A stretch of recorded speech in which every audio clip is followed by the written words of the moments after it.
It absolutely is, and as I say, there's no tension between those two things. It's a false choice if people try and present it in that way, and I'm particularly looking forward to some of the progress I hope we'll make in our relationship with the European Union. It's not looking to the past, it's looking to the future, and of course it's in both of our interests to do so. Thank you very much, Madam Deputy Speaker. The US is clearly seeking concessions from the UK, and it has been widely speculated that the UK government is considering a reduction in the digital services tax as a way of placating Trump and his ally Elon Musk. My honourable friend, the member for St Albans, asked the Secretary of State, but I didn't quite catch an answer in his response. So will the Secretary of State commit today not to cut the digital services tax, as it's the way the tech giants pay their fair share here in the UK? Yeah. Well, she's heard me say repeatedly that I'm not going to go into the specific negotiations, but making sure any tech company, not just a US tech company, any tech company pays a fair rate of taxation in the UK for the economic activity that they have in the UK is something all parts of the British government are committed to, and she doesn't need to be worried about that. I would just say, look, there's always going to be, in any discussion, a lot of issues that need to be dealt with. And in the main, those are trade issues. And I understand there's all kinds of speculation. Speculation isn't always correct. And I would just ask all colleagues to bear that in mind. Understand we can't publicly, in a negotiation like this, share every single aspect of it. But if she's worried about US companies or any tech companies paying the right rate of tax in the UK, I can tell that's something we're deeply committed to. George Dean. Oh. Oh my goodness. David Costigan. Thank you, Madam Deputy Speaker. Does the Secretary of State agree that now is the time for unity across the chamber in the national interest?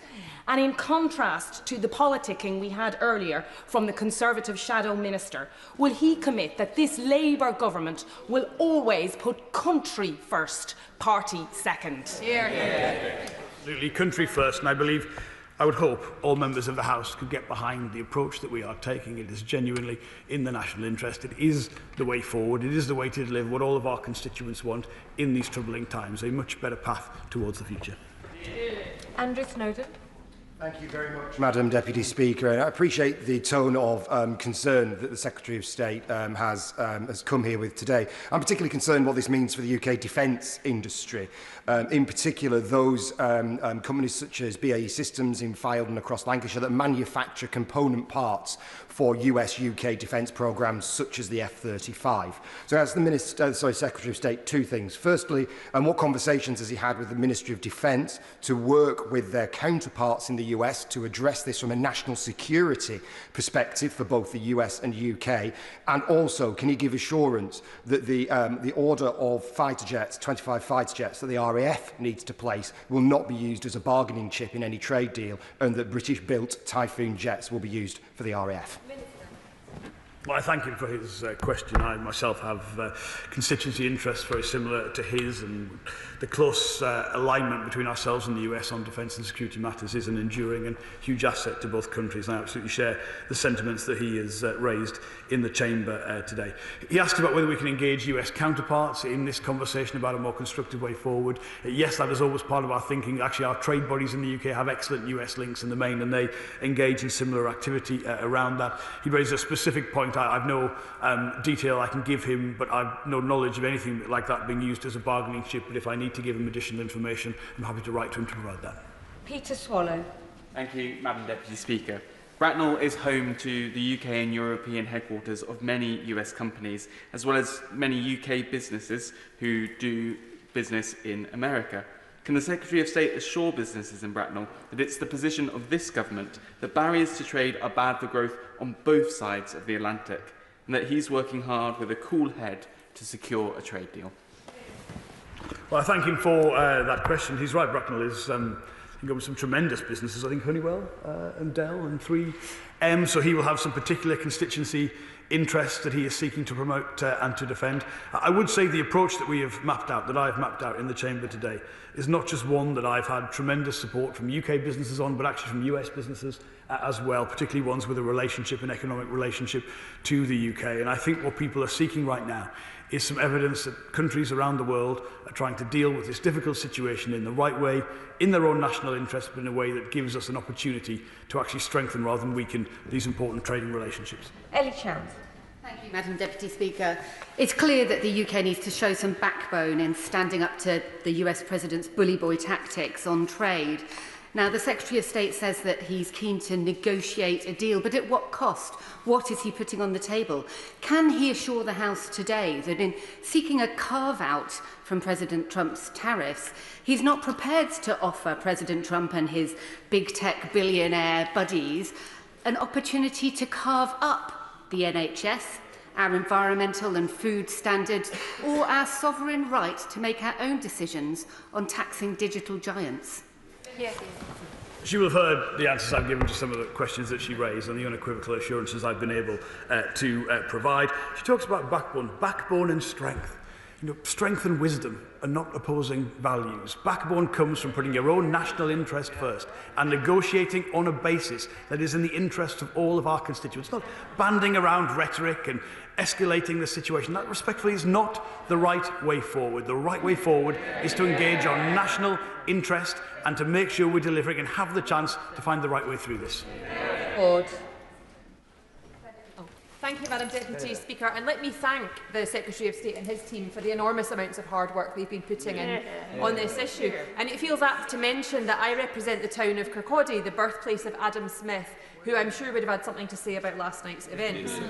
I know my right honourable friend is keenly aware of the importance of the US market for Scottish exports, including but not limited to salmon and whisky, which I know he is very fond of. And I wonder what further reassurance he could offer to Scotland's leading export industries about the impact of these developments on trade with the US. Well, I'm tremendously grateful for her support and for her question. I think Adam Smith's probably the best historical reference we've had in the debate so far today in this statement. Look, she knows I've always aspired for my department to be one of the most pro-Scottish UK ministries because of the interests that we are there to defend and to promote. She will also know it's actually Tartan Week this week in the US. The Secretary of State for Scotland is in the US right now. I love the way, I really admire the way he has turned the Scottish Office into such an economically focused department, working with Scottish businesses, working very closely with me, and that's, I think, a tremendous initiative and one that we'll continue to promote. Blake Stevenson. Thank you, Madam Deputy Speaker. Trump's tariffs will make everyone poorer, and they're extremely disappointing. And isn't it noteworthy that members from Reform haven't bothered to turn up to share in our disappointment? Our automotive sector is already announcing closures and layoffs, including in Stellantis in Luton, which has provided great jobs for my constituents for many, many years. In his review of the regulatory environment in response to these tariffs, will the Secretary of State ensure that it will be easier, not harder, to create jobs in the UK in the future? Well, I thank him for that question. He's right to note some conspicuous absences from the Chamber today on such an important subject. Look, I think I couldn't make clearer. I care a great deal about not just the transition to new technologies in terms of the automotive sector, but making sure we make those vehicles in the UK. And we face some tremendous competitive pressures. He will know that from the stories his own constituents will tell him. So we've got to be alert to that. We've got to be willing to be adaptable to make sure we are a place where vehicles can be made, because we have some tremendous industries, we have some tremendous, if you chart our productivity, our efficiency of some of our plants on a global scale, we're at the top end, so we've got to get that policy and regulatory environment right, and I can give them a total assurance that is my personal objective. Joanna Baxter. Deputy Speaker, I thank my right honourable friend for his statement and all the work that he has done so far in negotiating an economic partnership with the United States. I know he will appreciate that the lower levy applied to the UK will be of cold comfort to my constituents in Paisley and Renfrewshire South, who will see their bills rise. Can he assure me that he will resist calls for knee-jerk reaction to this? Because escalation of a trade war won't help anybody, and the way you achieve a negotiated settlement is through constructive dialogue and a calm approach. I say that as somebody who spent 20-odd years as a negotiator prior to entering this House. I've seen my honourable friend negotiate firsthand, and she's a formidable negotiator. I might see if she's available, actually, for some of the work we've got to do. But she's absolutely right to say this is about delivering for our constituents, they will be concerned. They've got to be when something of this magnitude has been announced. And no one in government, or I think on any part of the chamber today, is relaxed about the relatively better position we find ourselves in, because it's still something we've got to find a way through. We do need to keep all options on the table. That is behind some of the announcements I've made in this statement today. But the approach that she is advocating and promoting is my approach, and I thank her for her support. Shannon. Deputy Speaker, can I first of all thank the Secretary of State? I watched him on TV this morning, calm, collected and carefully chosen words, I have to say. While I have real concerns for Northern Ireland business, he understands that. So the Honourable Member understands that. Indeed, my stomach's doing somersaults just worrying about the impact for Northern Ireland. My party leader's point of PMQ still stands. Northern Ireland remains exposed to potential EU retaliation, and local businesses must not become collateral damage. The government must take, I believe, urgent steps to protect Northern Ireland interests and to ensure that our place in the United Kingdom internal market is fully safeguarded. The Prime Minister very kindly yesterday, in his reply to the Right Honourable Member for East Belfast, committed to act in our national interests. So can the Secretary of State today, just for the record, in this House, on this statement, outline what steps will be taken to do just that? Thank you so much. I thank him for his question and for his kind words. It has been quite a week so far, with still some time to go. But particularly in relation to Northern Ireland, I do think this is an issue not just for Northern Ireland members, but for all members of the House. We've got to be alert to the particular situation that would occur in the occurrence of a different retaliatory stance from ourselves and the EU. And that is something, that's why I briefed the First Minister and Deputy First Minister and my counterpart yesterday. Particularly, I think the Shadow Minister was right to say the issues around the duty reimbursement scheme are key in this area. When we talk about the formal steps that we've taken, where businesses can now input directly to government about their concerns that they will have and what it will mean for them, we need to work together, particularly in relation to Northern Ireland, to make sure that specific voice, that specific question, is a key part of how we look at this and respond. And I'd be willing to work with him, keen to work with him in that regard. Ben Coleman. Speaker. And may I echo the thanks both to my right honourable friend and also to the Prime Minister for the calm and effective way that they're dealing with the United States. Does he agree that, unlike some of the frivolous comments we've had from Conservative benches opposite, that the US 20% tariff on EU goods is to be deeply regretted, as it could indirectly affect those many UK businesses that supply components to EU manufacturers who export to the US, particularly in the automotive and the aerospace and the pharmaceutical sectors? So can he tell us what discussions he has had with European counterparts about the US decision, and how he will represent our concerns to them in coming days if there's an escalation of tariffs? Well, absolutely. He is absolutely right to say that our concerns have got to be not just in terms of what this means for our own relationship to the United States, but what it means for the second-order impacts on the UK from the trading relationship changing between the US and other key allies and markets.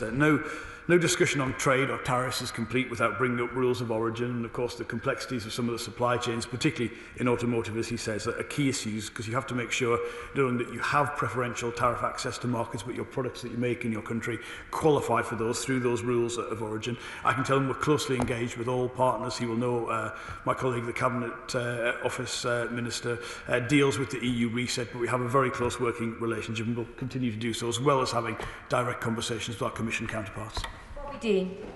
Madam Deputy Speaker, in answers to questions so far, the Secretary of State seems to dismiss the threat of US trade negotiations to the safety of our children.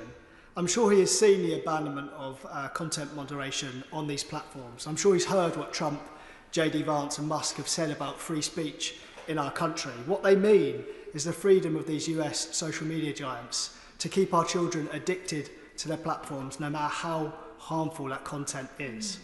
Now, I know that he said he doesn't want to get into the specifics of the negotiations, but does that mean that the Online Safety Act is a part of the negotiations, or will he take the opportunity now to rule that part out? Yeah. I'm just very, very clear with colleagues not to invent problems that don't exist. I'm aware of comments that have been made about freedom of speech in the UK. They've not been part of the trade negotiations. He asks me to recognise I can't share the details of negotiations and then share details of the negotiations, and he knows I'm not going to do that. That wouldn't be in our national interest to share them. But I would just say to colleagues, this is about goods and services in the main, and I think that is a really important thing to focus on. Let's not make this more difficult than it is. West Bromwich is a metal industry heartland. We are home to the Confederation of British Metal Forming and many brilliant exporting businesses that are in the automotive, steel and aluminium supply chain.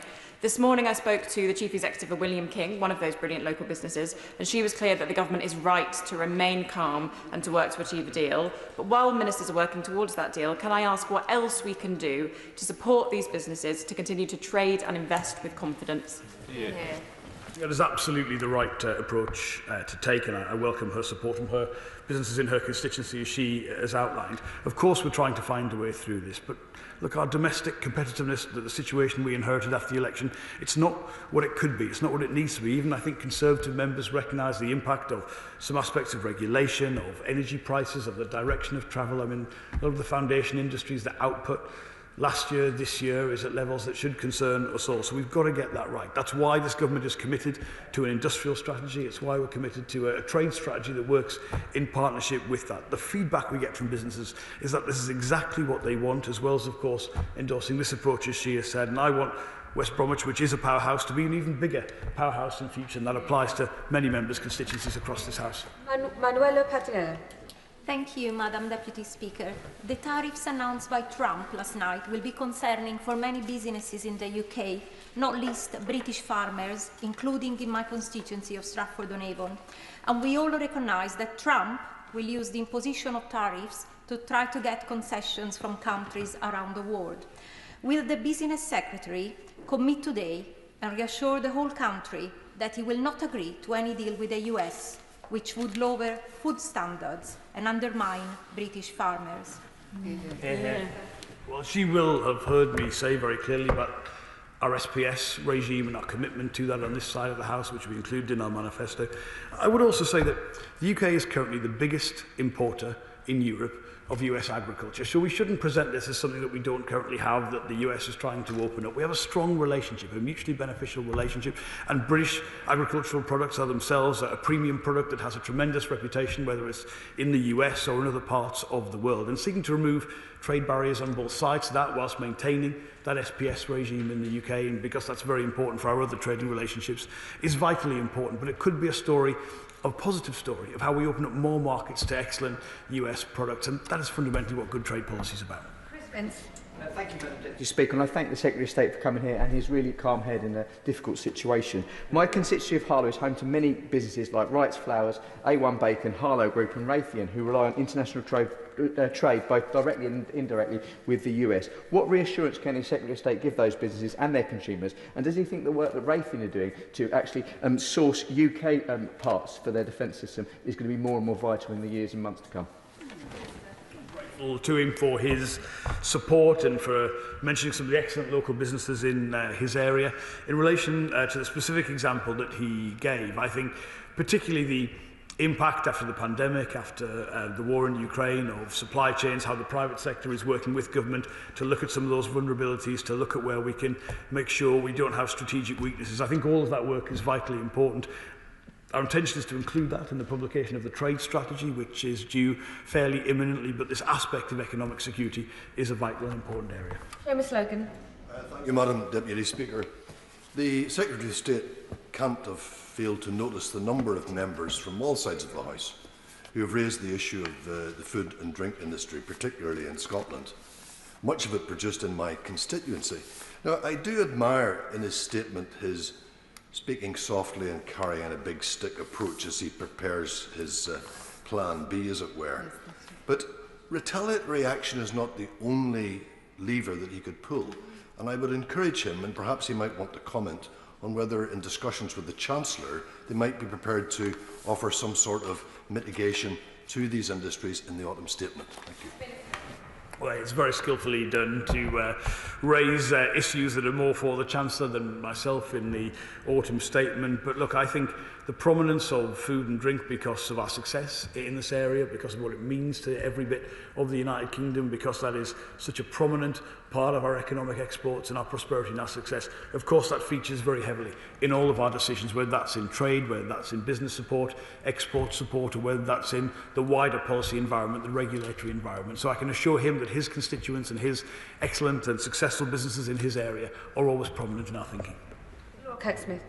Deputy Speaker, and I thank the Secretary of State for his hard work and for his calm and pragmatic approach. In my constituency of Aylesbury, there are almost 5,000 small and medium-sized businesses, several of which export to the US or have been seeking to do so. Can the Secretary of State set out what he's doing to protect our SMEs in his ongoing negotiations with the Trump administration?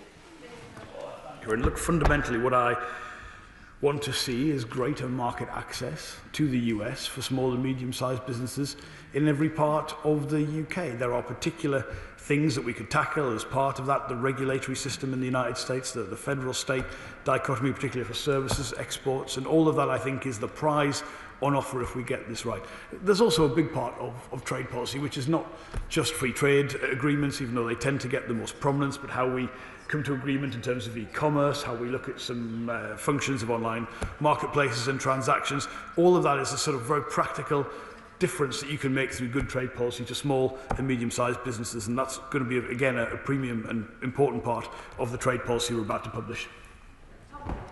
Thank you, Madam Deputy Speaker. The pharmaceutical sector appears to have temporarily avoided tariffs for now, but that may well change. However, medical devices and diagnostics do not appear to have that same exemption.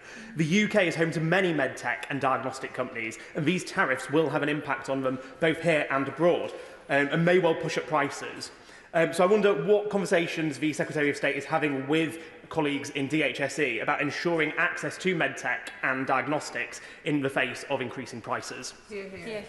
Thankful for his question. He may be aware of the Biopharma conference that was held in the UK yesterday with the top CEOs of many of the leading companies in this area, that was attended by myself, the Prime Minister, the Secretary of State for Health and the Secretary of State for Science and Innovation. So he's right to say, I think we will perhaps potentially see further announcements in this area. There are particular US issues that come to the differential in drug pricing, for instance, which has always been a fairly prominent part of trade negotiations. But the integration and the shared aspirations between people in government like myself or the Health Secretary, where there is an absolute recognition of our need to be more forward-leaning, to use more innovation, to look at how we provide that and relative allocation of resources in our existing health system. That is something that we take very seriously, that we're looking at very much. There's a lot to do. It's a difficult situation, but we need more of the success that he's outlined. Douglas McAllister. Thank you, Madam Deputy Speaker, and to thank the Secretary of State for his urgent statement. The announcement of a 10% tariff on all products exported from the UK to the United States means that the Scots whisky industry, for the second time in just 5 years, could once again be impacted by tariffs in the industry's largest global market. This will be concerning news across communities where Scotch whisky is a major employer, including my constituency of West Dunbartonshire. Scotch whisky is a quarter of all Scottish exports to the US, but it's not one-way traffic. For instance, the Scotch whisky industry imports up to $300 million of ex-bourbon casks every year, just for one example. Can I urge the Secretary of State to work with the US administration and ensure a mutually beneficial resolution can be agreed as soon as possible to support the Scotch whisky industry? Well, I'm incredibly grateful to him for his questions and his accurate insight into some of the codependencies and relationships that exist between Scotch whisky and other key international sectors of the food and drink economy. I can tell him, if he ever wants to come and see me in my office in the Old Admiralty in the Secretary of State's office, I keep a bottle of Lagavulin in there. Excellent choice, I think we can all agree on. You'd be welcome yourself, Madam Deputy Speaker, at any time to come for that conversation. We've got to keep the numbers down, but we'll look at that if we come through with a deal. But it is an absolute premium, but of course the Shadow Minister will be very, very welcome to come in. What an excellent meeting we've just set up there accidentally. But the kind of point that he makes, that because often in some markets there's an equivalence made between, for instance, say the tariff on bourbon from the US and Scotch whisky, and the comparison that is made, and those are often seen as competing products. But there is an interdependency there as well. It's a really important, a fascinating point, the sherry barrels issue as well. I can also say to him that we are in regular contact with the Scotch Whisky Association. They're tremendously supportive as a resource to us, very closely engaged with government. So again, these issues which are so important to his constituency are always considered and prominent at the highest levels of government. Scott Arthur. Thank you, Madam Deputy Speaker. I thank the Minister for his statement and congratulate him on his choice of whisky. It's my favourite as well. So there's no winners in this situation, you know, particularly when you think of people waking up this morning in Vietnam, Cambodia, etc. It's absolutely dire situation. But nonetheless, I mean, I do have to acknowledge, I think the cool heads in the government mean that people in Edinburgh South West, their jobs have been saved, at least for now, as we start this process. But I don't doubt as we speak, businesses in my constituency and right across the UK are trying to figure out what this means for them. So I do think we have to really redouble our efforts in terms of our search for growth. So I really do welcome the pragmatic words given around the zero-emission vehicle mandate. Ultimately, I think, without compromising our aims, we can work together with businesses and trade unions and get a better outcome. But I do wonder if the same approach can be taken elsewhere. You know, and what comes to mind is, of course, the AI regulations we've been discussing, I think were mentioned earlier. Very quickly, Madam Deputy Speaker, HSS advertising, and also sustainable aviation fuel mandate as well. I think all these things we don't need to compromise, but we can work closer with industry to get the right outcome. I very much warmly welcome his words and his endorsement and seconding of my whisky choice. Other excellent whiskies are available, I think we should say that. We've got a lot of Scottish members present today and don't want to offend anyone as part of that. He is right to say businesses will need reassurance. I hope they will see that from the tone the government is striking today, but they'll need information. If members get out their phones and go on great.gov.uk, they'll see a link to a bespoke page where that information is being provided and that we have advertised around it. He makes a point I think is very important, which is where we can look at alleviating some of the domestic pressures, whether that's through regulation, whether that's through other areas. This is clearly the time to do so. I can tell him I've had those conversations with Cabinet colleagues. I think he is right to say it's not about perhaps changing policy, but just looking at the impact right now, how we can make a difference. I think that's a very wise observation to make. Andrew Lewin. Thank you, Madam Deputy Speaker. I commend my right honourable friend on the measured tone that he has taken to events in Washington, but want to reflect on the agency we do have here in London and with our allies in Brussels. Will the Secretary of State agree with me that now is the moment to seek the most ambitious trade deal we possibly can with the European Union, seeking deep alignment in goods and services? And furthermore, whilst the United States may want to make it harder to trade, does he agree with me that the UK-EU reset provides us an opportunity to break down the barriers to trade that the party opposite put up when they were in government? And if we get this right, the prize on offer from the UK-EU trading deal can be even greater than what's been lost overnight. I warmly thank him for his question, his support for the approach that we are taking. I do believe there is a competitive advantage to seek for the UK, where we're able to reach agreement with the US, we're able to do those trade deals, those negotiations we have with countries like India or customs unions like the GCC, and also get the EU reset right. It isn't about looking to the past, but look, a lot of smaller businesses did stop exporting entirely after Brexit. They probably almost certainly set up subsidiaries in the single market.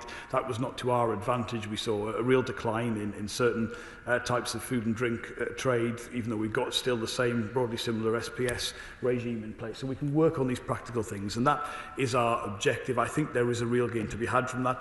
We need a partner on the other side who sees the benefits as well, but I believe that does exist, and that is a crucial bit of focus for what we call the twin track approach to trade under this government. Jonathan Davies. Madam Deputy Speaker, I thank the Secretary of State for his statement and the work that he's doing as we face this challenge. I also welcome the government's commitment to increase defence spending. It's not just good for our national security, it's good for our economy too, and the sector employs many people in Derbyshire, including at Rolls-Royce. So as we seek a trade deal which will create the economic conditions for our public services to thrive and for our prices and bills to remain as low as possible, can I encourage the Secretary of State to remind the US of the importance of manufacturers such as Rolls-Royce and the defence sector, the strategic and economic partnerships that they offer us, so that we can work together more constructively with them?